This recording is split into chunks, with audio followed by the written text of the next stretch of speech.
Fudan University isn't just an institution of higher learning. It is a crucible. Located in the sprawling, neon-drenched heart of Shanghai, it's a place where China's brightest minds are forged under the crushing weight of expectation and the relentless pursuit of prestige.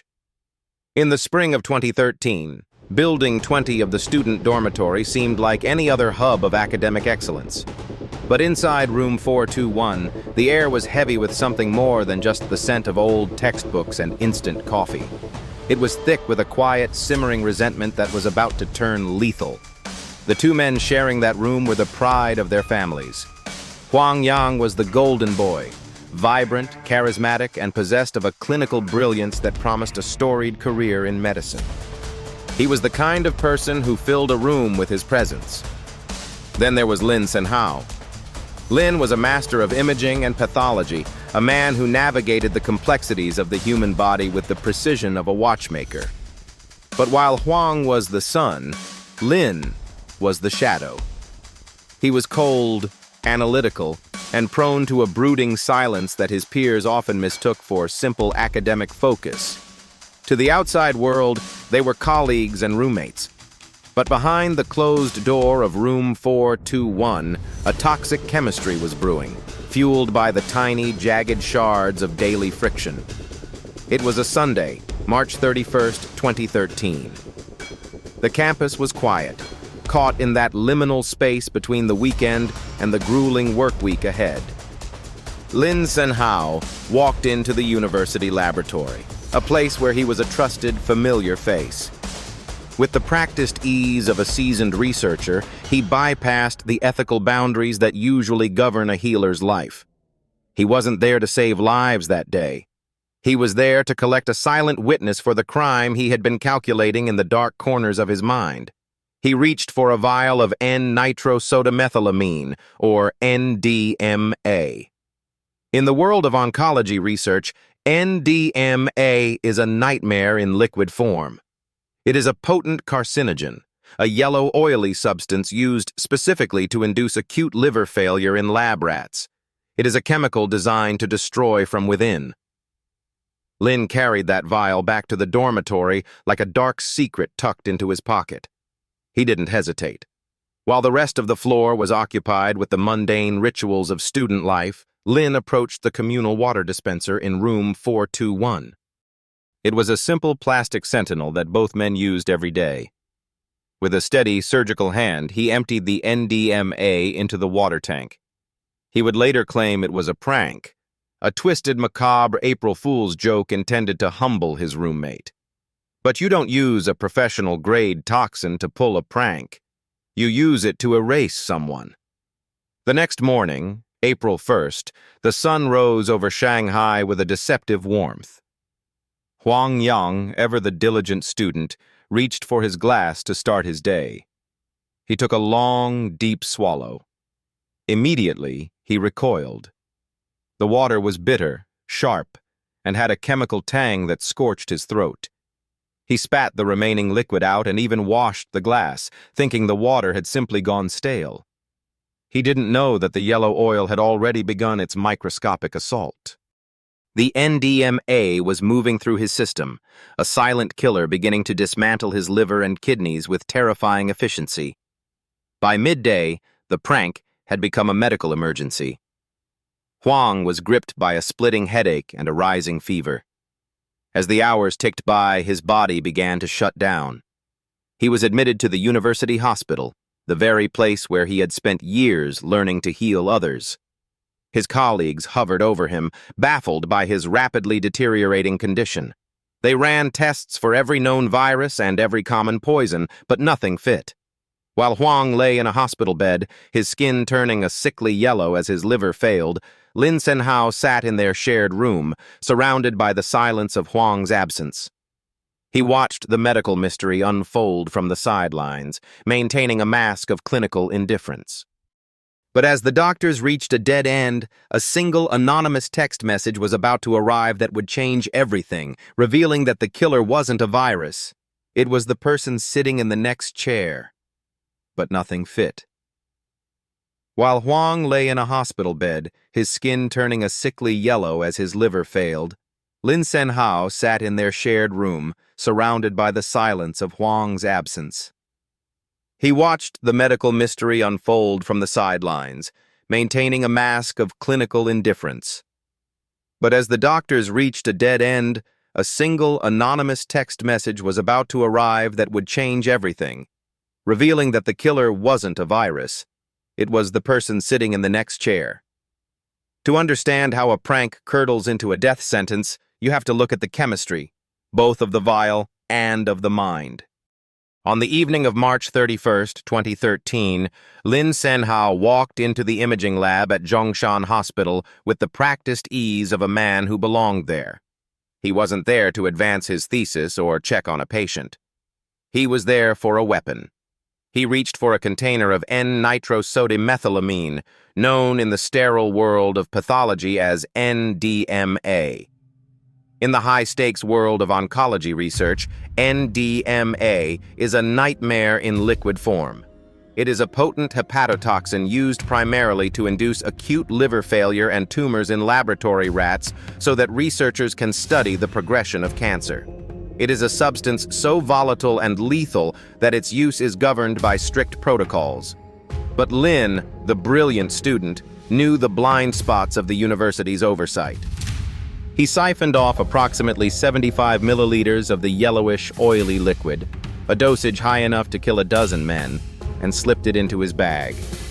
He walked back to room 421 of the Fudan University dormitory, the weight of the vial a silent promise of the chaos to come. The next morning was April 1st, April Fool's Day, a day traditionally reserved for harmless deceptions and lighthearted tricks among friends. While the rest of the campus was waking up to the crisp promise of a Shanghai spring, Lin was finalizing a masterpiece of molecular malice. With the cold precision of a surgeon, he poured the NDMA into the communal water dispenser that he and Huang shared. He didn't just add a drop for a temporary illness. He saturated the supply, ensuring that every sip would be a lethal strike against Huang's vital organs. Then, he waited. When Huang Yang woke up and reached for his first glass of water of the day, he noticed a sharp, bitter, metallic tang. It was foul enough that he spat some of it out, even going as far as to dump the remaining water and clean the bucket, thinking the container had simply become contaminated with mold or old sediment.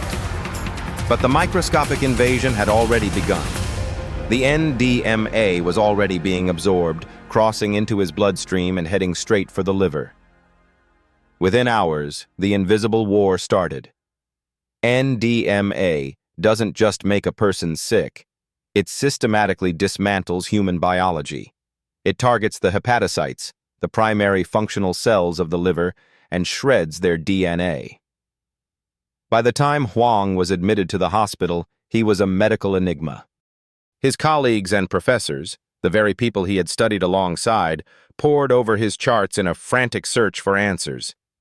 They saw skyrocketing enzyme levels and the sudden, terrifying onset of jaundice that turned the whites of his eyes into a haunting shade of amber. And there was Lin. He didn't flee. He didn't hide. In a display of chilling psychological fortitude, he visited Huang at his bedside. He looked into the jaundiced eyes of the man he had poisoned and watched the life drain out of him in real time, offering clinical observations to the attending physicians. To the outside world, Lin was the supportive roommate, the concerned friend.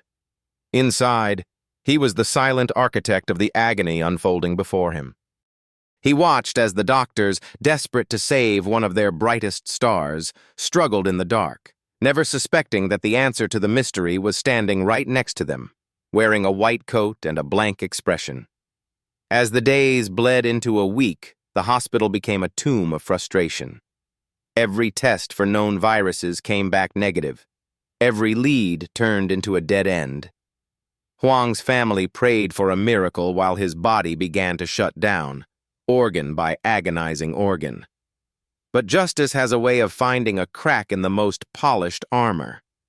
Just as the medical team was about to label the case a tragic, unexplained anomaly, a phone buzzed in the pocket of one of Huang's close friends. It was an anonymous tip, a digital whisper that pointed a trembling finger toward the lab, toward a specific chemical, and toward the roommate who was currently watching Huang die. The tip arrived on April 9th, a digital SOS sent to one of Huang Yang's classmates that shattered the medical mystery wide open. It was a text message, short and surgical, suggesting that the doctors look for a very specific shadow in Huang's blood, N-Nitrosodimethylamine. To the layperson, the name is a mouthful of sterile jargon. To a toxicologist, it is a nightmare. NDMA is a potent carcinogen, a pale yellow liquid used in research laboratories for one grim purpose: to induce acute liver failure and tumors in lab rats. It isn't something you find in a hardware store or under a kitchen sink. It is a specialist's weapon, requiring access, knowledge, and a terrifyingly steady hand. While the medical team at Zhongshan Hospital scrambled to pivot their treatment, the Shanghai police descended on room 421. They were no longer looking for a mystery virus. They were looking for a killer. The dorm room was a typical student sanctuary, cluttered with textbooks and tea mugs, but in the corner sat the silent witness to the entire tragedy: the communal water dispenser. To the naked eye, the water inside was clear, seemingly pure. But when forensic teams hauled it away for testing, they found a reservoir of concentrated malice. The NDMA hadn't just been present. It was there in a dosage so high it defied any notion of a laboratory accident. As the detectives moved through the dormitory, they kept a sharp eye on the man who had remained a constant, eerie presence at the victim's bedside: Lin Senhao. Lin was the quintessential high achiever, a brilliant medical student specializing in ultrasound, a man whose hands were meant to heal, not harm. Throughout Huang's agonizing decline, Lin had played the role of the concerned roommate to perfection. He visited the ICU, stood at the foot of the bed, and watched as Huang's skin turned a jaundiced, waxy yellow. He watched his friend's organs shut down one by one, listening to the rhythmic hiss of the ventilator. But he wasn't there to offer comfort. To Lin, this wasn't a tragedy. It was an observation. He was watching his own experiment reach its inevitable conclusion. The forensic timeline began to tighten around Lin like a noose. On the evening of March 31st, 2013, security footage and lab logs placed Lin at the University Hospital's imaging department. He had access. He had the keys. He had walked into the lab, drawn 75 milliliters of the toxic yellow liquid into a syringe, and carried it back to the dorm like a secret held close to the chest. He waited for the room to be empty, for the air to be still, and then he injected the poison into the water cooler, watching the chemicals swirl and vanish into the clear water. The most chilling detail emerged when detectives looked into the morning of April 1st, April Fool's Day. When Huang Yang took that first fateful gulp, he had complained about a bitter, foul taste. He even emptied the water, cleaned the dispenser, and refilled it, thinking it was merely dirty. Lin Senhao sat just feet away, watching his friend scrub away the evidence of his own murder. Lin didn't say a word. He didn't offer a warning. He simply watched the trap snap shut. When the police finally pulled Lin into an interrogation room, they expected a breakdown or a frantic denial. Instead, they were met with a clinical, almost bored detachment. Lin admitted to the act, but his defense was a jagged pill for the investigators to swallow. He claimed it wasn't a murder. He called it a joke, a prank intended to make Huang feel uncomfortable for the holiday. But as the detectives looked into his vacant eyes, they didn't see a prankster. They saw a predator who had spent days watching his prey wither in a bed of tubes and wires. The true horror wasn't just in the poison itself. It was in the revelation that while Huang was fighting for every breath, Lin had been sitting at his computer, not searching for a cure, but meticulously researching exactly how long it would take for a human liver to dissolve into nothingness. Uncomfortable for the holiday. But as the detectives looked into his vacant eyes, they didn't see a prankster. They saw a predator who had spent days watching his prey wither in a bed of tubes and wires. The true horror wasn't just in the poison itself. It was in the revelation that while Huang was fighting for every breath, Lin had been sitting at his computer, not searching for a cure, but meticulously researching exactly how long it would take for a human liver to dissolve into nothingness. The substance in question was N-Nitrosodimethylamine, or NDMA. To a layman, it's just a complex string of syllables, but to a medical researcher like Lin Senhao, it was a precise biochemical hitman. NDMA is a potent hepatotoxin, primarily used in specialized laboratory settings to induce liver fibrosis and tumors in test subjects. It doesn't simply make a person ill, it systematically dismantles the liver's architecture at a molecular level, turning a vital organ into a bruised, non-functional mass of dying cells. On the afternoon of March 31st, 2013, Lin had walked into his laboratory at Zhongshan Hospital with a dark purpose. With the steady hand of a trained professional, he withdrew the yellowish liquid into a 75-milliliter syringe, tucked it away, and carried the instrument of death back to room 421. When he reached the dormitory, the atmosphere was likely filled with the mundane sounds of student life, the clicking of keyboards and the distant chatter in the halls. But inside that room, Lin was performing a cold ritual of betrayal. He approached the blue water dispenser, a communal object that symbolized the shared life of the two roommates. Without hesitation, he injected the NDMA into the reservoir. He watched the chemical cloud the water before settling into a lethal, invisible solution. Then, he simply waited. The next morning, April 1st, was April Fool's Day, a day traditionally reserved for harmless deceptions. Huang Yang, a diligent student with a bright future, woke up and reached for a glass of water to start his day. As the first gulp hit his throat, he recoiled. The taste was bitter, acrid, and wrong. He suspected the water was contaminated or the dispenser was moldy. He even went as far as to empty the remaining water and rinse the tank, entirely unaware that the invisible predator had already breached his internal defenses. Within hours, the molecular sabotage began. NDMA is a patient and cruel killer. Once ingested, it enters the bloodstream and heads straight for the liver, where the body's own metabolic processes mistakenly activate it, turning it into a highly reactive agent that shreds DNA and proteins.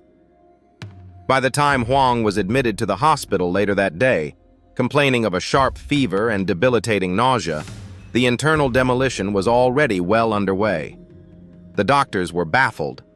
They saw a young, healthy man whose body was behaving as if it were under a massive, coordinated assault. They suspected rare viruses or extreme hepatitis, but every test came back as a riddle without an answer.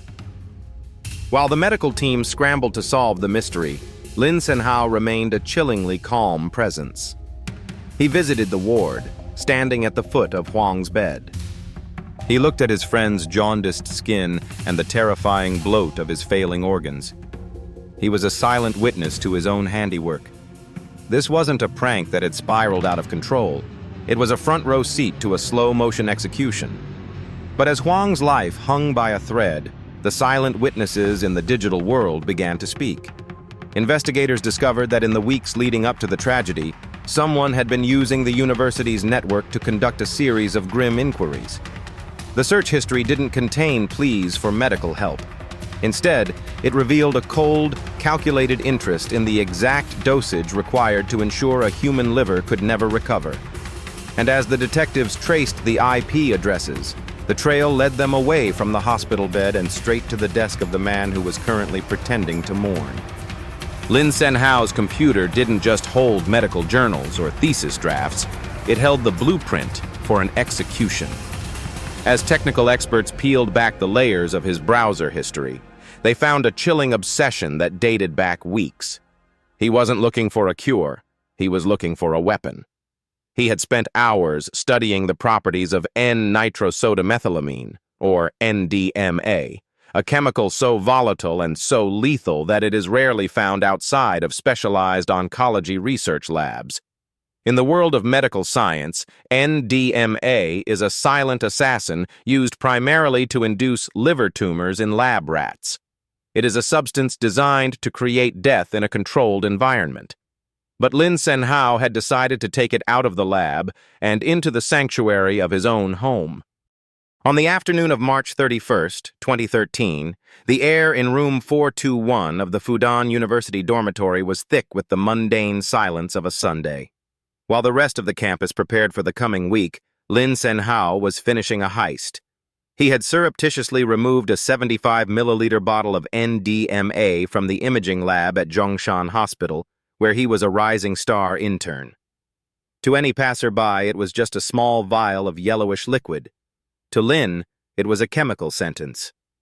He walked back to the dormitory with the bottle tucked away, his mind a steel trap of cold intent. He returned to the room he shared with Huang Yang.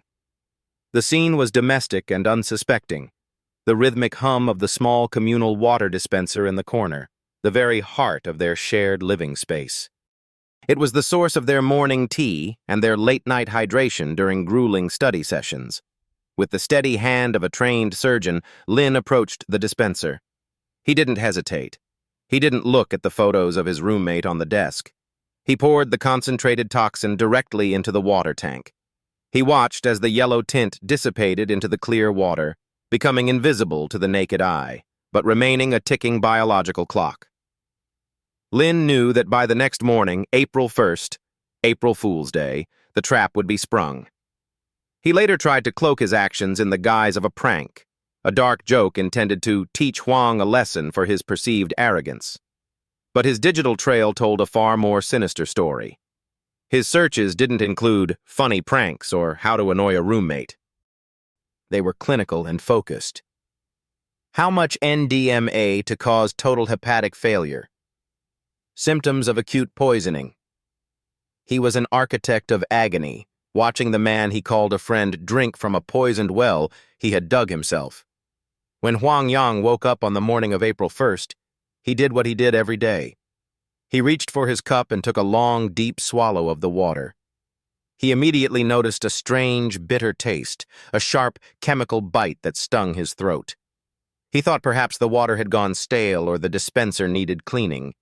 He even emptied the tank and scrubbed it out, unaware that the ghost of the chemical was already in his bloodstream. Within hours, the NDMA was dismantling his internal organs from the inside out. While Huang Yang doubled over in pain, his body beginning a catastrophic collapse into jaundice and fever, Lin Senhao stood by. He didn't call for help. He didn't confess to the doctors. Instead, he did something that would haunt the investigators for years. He visited Huang Yang in the hospital. He sat by his bedside, looked into his jaundiced eyes, and even performed an ultrasound on the very liver he had destroyed. He was playing both the murderer and the healer, a god complex fueled by a hidden, simmering resentment. However, in his arrogance, Lin had overlooked one detail. He believed he had committed the perfect crime, using a toxin that the hospital's standard screenings could never detect. But as Huang Yang's life flickered, a mysterious text message arrived on the phone of one of their classmates, a message that would blow the lid off Lin's cold-blooded masquerade. This message didn't come with a name or a signature, only a terrifyingly specific suggestion. Check for N-Nitrosodimethylamine. To a layman, it was a string of scientific jargon, but to the medical team at Zhongshan Hospital, it was a flare fired into the dark. N-Nitrosodimethylamine, or NDMA, is a substance straight out of a laboratory nightmare. It's a potent hepatotoxin, a chemical so aggressively destructive to liver tissue that it is used in cancer research to deliberately induce liver failure and tumors in laboratory rats.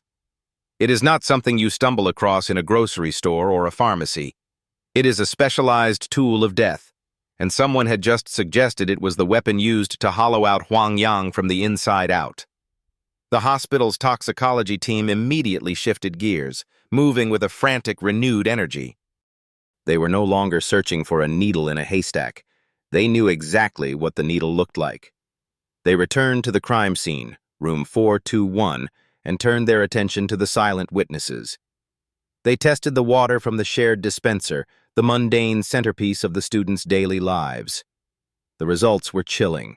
The water wasn't just contaminated, it was saturated with NDMA. The clear, odorless liquid that Huang had swallowed to start his day had been a molecular Trojan horse. As the forensic reality set in, the focus of the Shanghai police sharpened on the one person who had the motive, the means, and the macabre expertise to handle such a toxin. Lin Senhao wasn't just a medical student. He was a researcher who had published multiple papers on the effects of NDMA.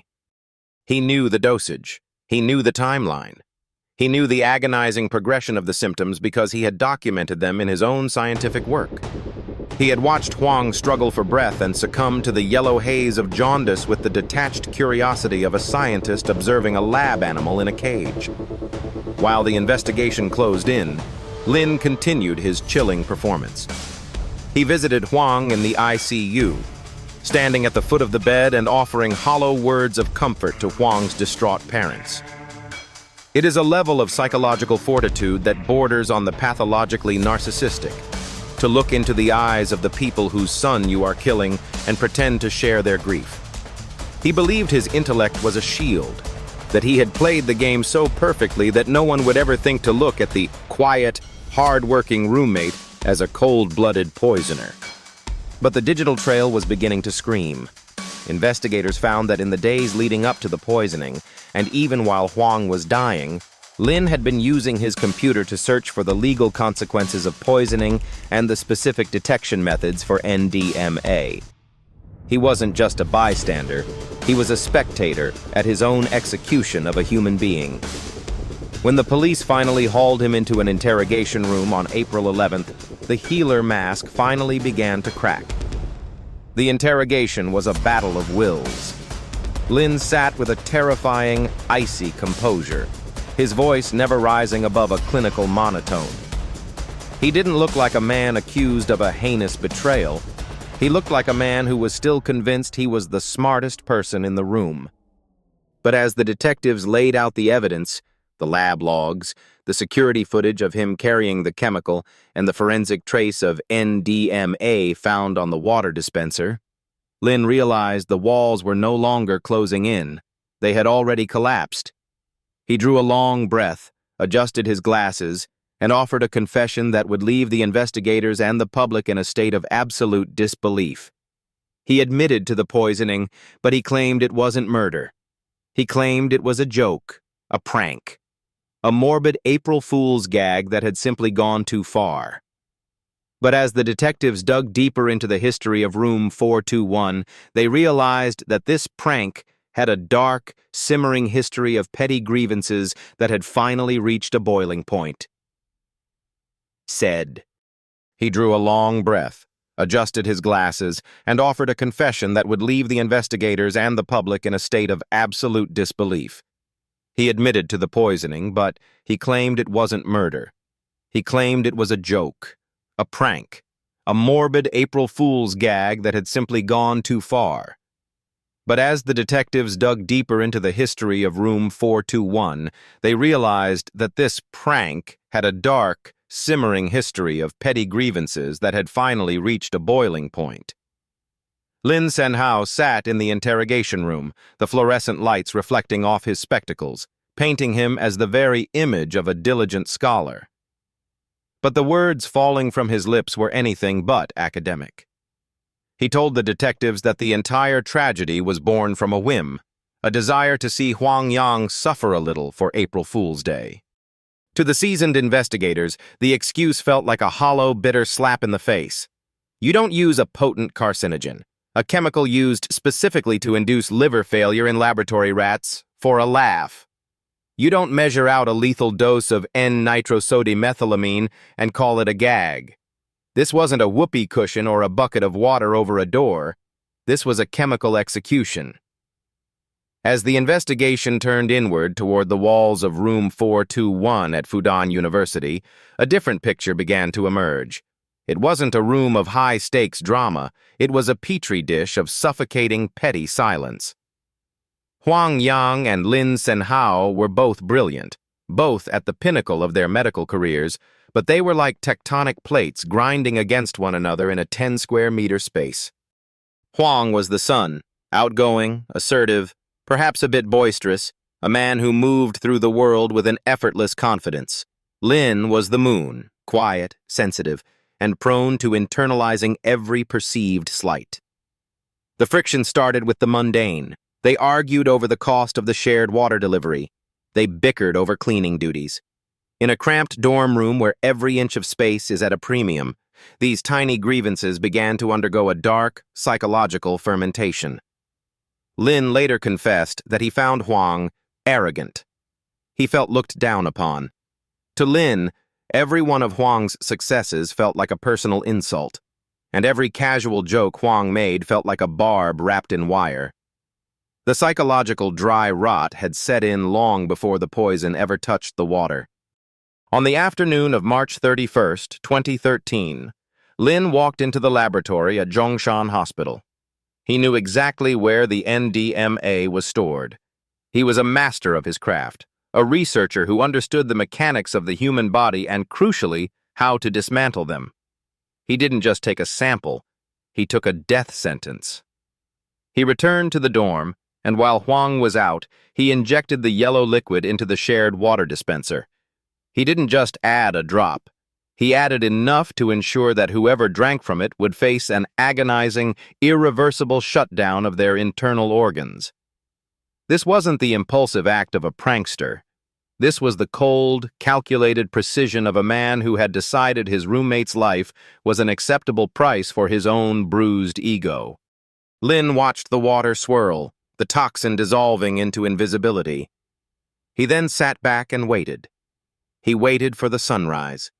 He waited for the morning of April 1st. He sat in that small, shared space, breathing the same air as the man he had just condemned to a slow, horrific death. But the most chilling detail wasn't the poisoning itself. It was what happened in the days that followed. As Huang Yang lay in the ICU, his body turning a sickly shade of yellow, his skin itching from the toxins his liver could no longer process, Lin Senhao didn't run. He didn't confess to the doctors to save his friend's life. Instead, he visited the hospital. He stood by Huang's bedside. He looked into the eyes of the man who was dying because of him, and he did something that would haunt the investigators for the rest of their careers. He didn't just watch Huang die, he treated it as a final gruesome experiment. He stood at the foot of the bed, a mask of clinical indifference, knowing exactly what was killing his roommate, yet he chose to say nothing. But even the most brilliant medical mind can overlook one fatal flaw in his plan, and for Lin Senhao, that flaw was about to be delivered in the form of a single, anonymous text message. The text arrived on the phone of one of Huang Yang's closest friends, another medical student who had been tirelessly researching the possible causes of Huang's sudden catastrophic collapse. It was cryptic, precise, and chillingly helpful. It suggested that the medical team should focus their search on a specific chemical compound, N-Nitrosodimethylamine, or NDMA. To the average person, the name was a complex jumble of syllables. To a toxicologist, it was a signature of death. NDMA is a potent hepatotoxin, a substance primarily used in research to induce liver cancer in laboratory rats. It is stable, highly toxic, and most importantly, it was available in the very laboratory where Lin Senhao conducted his daily research. While the doctors at Zhongshan Hospital had been chasing ghosts, suspecting everything from viral hepatitis to rare, aggressive autoimmune flare-ups, Lin Senhao had been playing a much darker game. He wasn't just a spectator to the tragedy. He was a silent guide leading the medical team into a labyrinth of false leads. When he visited the hospital, he didn't offer a confession. He offered clinical observations. He watched the jaundice deepen, the skin of his roommate turning a sickly fluorescent yellow as the liver cells underwent massive, irreversible necrosis. He saw the fluid build up in Huang's abdomen, a condition known as ascites, making the victim's once athletic frame look bloated and grotesque. Inside Huang's body, the NDMA was performing its intended function with terrifying efficiency, dismantling the liver's ability to filter toxins and effectively turning Huang's own blood into a lethal cocktail. On April 11, 2013, the investigation shifted from the hospital ward to the dormitory of Fudan University. The silent witness in room 421 was the communal water dispenser. Usually a symbol of health and shared life, it had been transformed into a reservoir of a nightmare. Forensic technicians in white hazmat suits carefully drained the remaining liquid, their movements heavy with the gravity of the discovery. In the dregs of the water and on the plastic interior of the dispenser, they found what they were looking for: trace amounts of the yellow, oily liquid that Lin had surreptitiously removed from the university lab on March 31st. As the police began their interrogation, Lin Senhao's psychological profile started to crystallize. This wasn't the profile of a man who had snapped in a momentary lapse of reason. This was the portrait of a cold, analytical mind that understood the half-life of chemicals far better than the value of human life. He spoke of his motives with a chilling lack of emotion, citing petty grievances and unbearable lifestyle habits that had irritated him over the months. He initially attempted to cloak his actions in the guise of a joke, a cruel, distorted April Fool's prank that he claimed had simply gone too far. But the investigators saw through the facade. A prank involves a jump scare or a hidden object. NDMA is a calculated instrument of execution. As the evidence mounted, Lin's clinical composure didn't crack. It solidified. He seemed to believe his superior intellect would act as a shield, that he could explain away the presence of a research chemical in a dormitory as a tragic series of coincidences or a misunderstanding of dosage. But as Huang Yang's heart finally surrendered to the systemic failure of his organs on April 16th, the charge was upgraded to intentional homicide.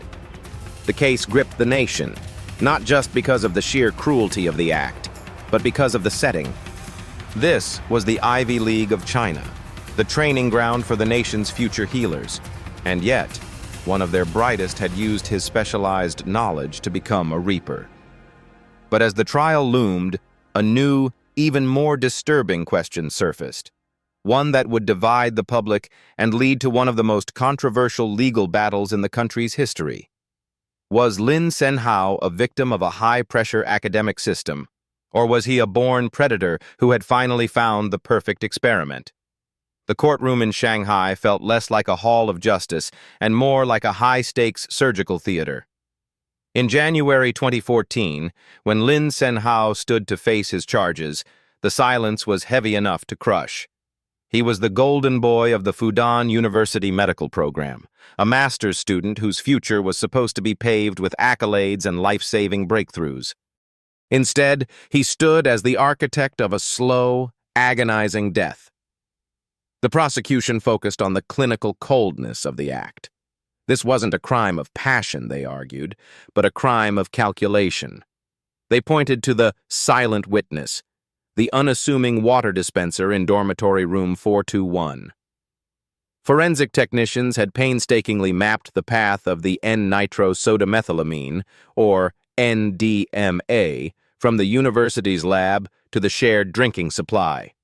NDMA is a terrifying substance. It doesn't just kill, it dismantles. It is a potent carcinogen and hepatotoxin, specifically designed to bypass the body's initial defenses and strike directly at the liver. For a medical student like Lin, using NDMA wasn't just a choice of weapon, it was a signature. He knew the biological mechanics of how Huang Yang's body would fail. He knew that as the toxin took hold, Huang's liver would swell, then bleed, then finally surrender to acute necrosis. As the trial progressed, Lin's defense team pivoted to a narrative that polarized the Chinese public. They painted him as a victim of a hyper-competitive academic system, a young man who had simply snapped under the weight of expectation. They characterized the poisoning as a misguided April Fool's prank, an attempt to knock the arrogant Huang Yang down a peg. But the imagery presented by the medical examiners shattered that defense. They showed photos of Huang in his final days. His skin a haunting shade of yellow, his body bloated with fluid, his organs shutting down one by one like lights being extinguished in a dark hallway. Then the controversy reached a boiling point. A letter signed by 177 of Lin's classmates and faculty members at Fudan University was submitted to the court. These were the nation's future doctors, and they were asking for leniency. They argued that Lin was an exceptional talent, whose execution would be a waste of a brilliant mind. The public backlash was immediate and visceral. To the grieving parents of Huang Yang, the petition was a second betrayal. It suggested that their son's life was worth less than the intellectual potential of his murderer. The debate raged in the streets and across social media. Does being a genius give you a pass on morality? Lin remained remarkably composed throughout the proceedings, his face a mask of academic detachment. He spoke about the poison with the same technical precision he would use in a lab report, as if he were discussing a theoretical case study rather than the man who had shared his living space for years. But as the chief judge prepared to read the final verdict of the first instance, the composure finally cracked. A flicker of something, regret, fear, or perhaps the realization of his own mortality, passed over his features. The courtroom held its breath as the judge leaned into the microphone. The world was about to find out if the law valued the brilliant mind of a killer or the stolen life of his peer. And just then, a chilling detail from Lin's private journals was read into the record, a detail that suggested the water dispenser wasn't his only target, and that his experiment with death was far from finished. Of something, regret, fear, or perhaps the realization of his own mortality, passed over his features. The courtroom held its breath as the judge leaned into the microphone. The world was about to find out if the law valued the brilliant mind of a killer or the stolen life of his peer. And just then, a chilling detail from Lin's private journals was read into the record, a detail that suggested the water dispenser wasn't his only target, and that his experiment with death was far from finished. The journal didn't read like the diary of a stressed graduate student. It read like a laboratory logbook where the subject was his own roommate. Lin had meticulously documented Huang Yang's physiological decline with a cold, clinical detachment that sent a shiver through the gallery. He had noted the exact shade of yellowing in Huang's sclera as jaundice set in, the specific frequency of his vomiting, and the agonizing timeline of his organ failure. To Lin, this wasn't a tragedy unfolding in room 421, it was a data set. The journal hinted at a darker curiosity, a phase 2, that involved observing how long a human body could fight off the inevitable when the primary physician was kept in the dark. It was a betrayal of the Hippocratic oath so profound, it felt like a physical weight in the room. On February 18, 2014, the Shanghai No. 2 Intermediate People's Court stripped away the clinical mask. The judge's voice was like falling stone as he declared Lin Senhao guilty of intentional homicide. The sentence was death. The courtroom erupted, not in cheers but in a heavy, suffocating gasp. Lin remained eerily still, a statue of a man whose intellect had finally outsmarted his soul. But the saga refused to die. In a twist that polarized a nation, 177 of Lin's fellow students at Fudan University signed a petition for leniency. They argued that Lin was a rare talent in the medical field, a mind too valuable to be extinguished by a firing squad. They called it a momentary lapse of judgment sparked by a prank gone wrong. This sparked a firestorm across China. Was the life of a brilliant murderer worth more than the life of a brilliant victim? Huang Yang's father, a man whose hands were calloused from years of manual labor to pay for his son's education, stood on the courthouse steps and gave a heartbreaking rebuttal. He didn't care about Lin's IQ. He cared about the empty chair at his dinner table. To him, the petition wasn't an act of mercy. It was an insult to the very concept of justice. The appeals process dragged on, a slow-motion car crash of legal maneuvers and desperate pleas. Lin's defense tried to argue that the N-Nitrosodimethylamine was expired or diluted, attempting to use the same chemistry that killed Huang to save himself. It didn't work. The Supreme People's Court was unmoved. They saw the crime for what it was, a calculated, prolonged execution of a friend. On the morning of December 11, 2015, the sun rose on Lin Senhao's final day. He was allowed one last meeting with his father. Behind the reinforced glass, the elder Lin pleaded with his son to tell the truth, to show 1 ounce of genuine remorse that wasn't a legal strategy. Lin's response was a hollow shell of an apology, a whispered admission that he had let his pride become his poison. Hours later, the state carried out the sentence. The case of the Fudan poisoner remains a jagged scar on the history of Chinese academia. It stands as a grim reminder that high intelligence is no shield against low morality. But as the files were closed and the dorm room was finally repainted, one final terrifying question lingered from those journal entries. Lin had written about the efficiency of the water dispenser as a delivery system, and how easy it would be to scale the experiment to a larger population if one truly wanted to test the limits of human resilience. The journal ended with a half-finished sentence about the university's main reservoir, a thought that suggests the tragedy of Huang Yang might have been intended as nothing more than a pilot study for something far more catastrophic.